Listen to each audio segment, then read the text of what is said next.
I'm here with Merla the mermaid. We're reading from the Perennial Philosophy, Aldous Huxley, about spiritual grace. Spiritual grace cannot be received continuously or in its fullness except by those who have willed away their self-will to the point of being able truthfully to say, not I, but God. In me, there are, however, few people so irremediably self-condemned to imprisonment within their own personality as to be wholly incapable of receiving the graces which are from instant to instant being offered to every soul. By fits and starts, most of us contrive to forget, if only partially, our preoccupation with I, me, mine, and so become capable of receiving, if only partially, the graces which in that moment are being offered us. Spiritual grace originates from the divine ground of all being, and it is given for the purpose of helping man to achieve his final end, which is to return out of time and selfhood to the ground. It resembles animal grace in being derived from a source wholly other than our self-conscious human self. Indeed, it is the same thing as animal grace, but manifesting itself on a higher level of the ascending spiral that leads from matter to Godhead in any given instance.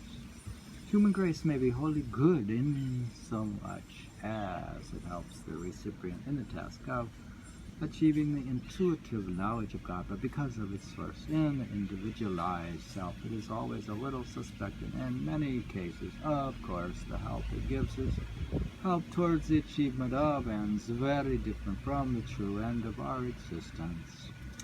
Our goodness is alone. God is the owner. God works, and his work is God. St. John of the Cross. Perpetual inspiration is as necessary to the life of goodness, holiness, and happiness as perpetual respiration is necessary to animal life. William Law. Conversely, of course, the life of goodness, holiness, and beatitude is a necessary condition of perpetual inspiration. The relations between action and contemplation, ethics and spirituality are circular and reciprocal. Each is at once cause and effect.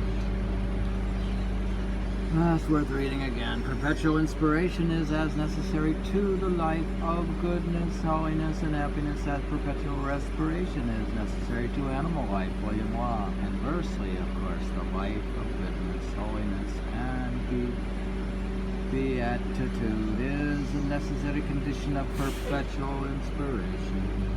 The relations between action and contemplation, ethics and spirituality are circular, reciprocal. Each is at once cause and effect. It was when the great way declined that human kindness and morality arose. Lao Tzu. That's very classical.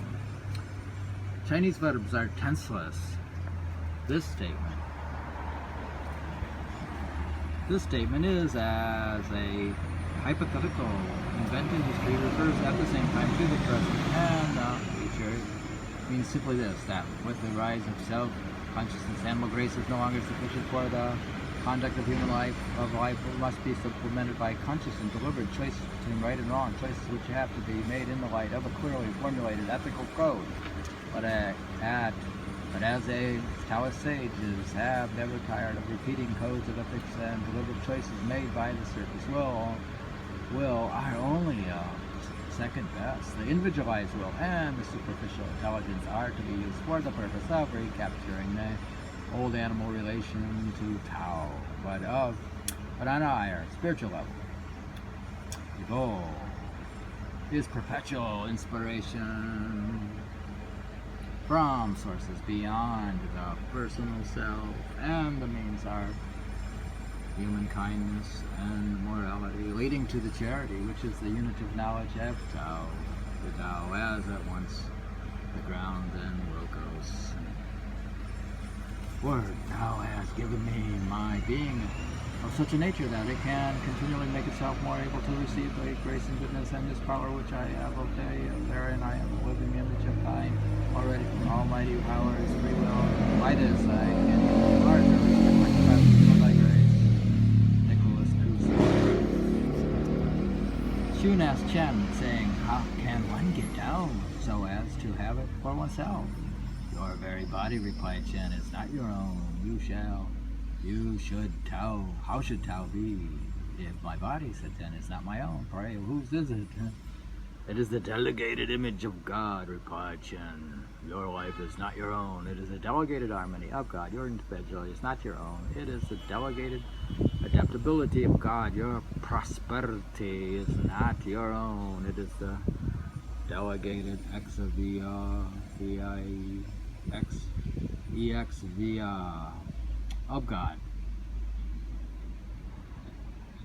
You move, but know not how. You are at rest, but know not why. You taste, but know not the cause. These are the operations of God's laws. How then shall you get the Tao so as to have it for your own? Swan Tzu.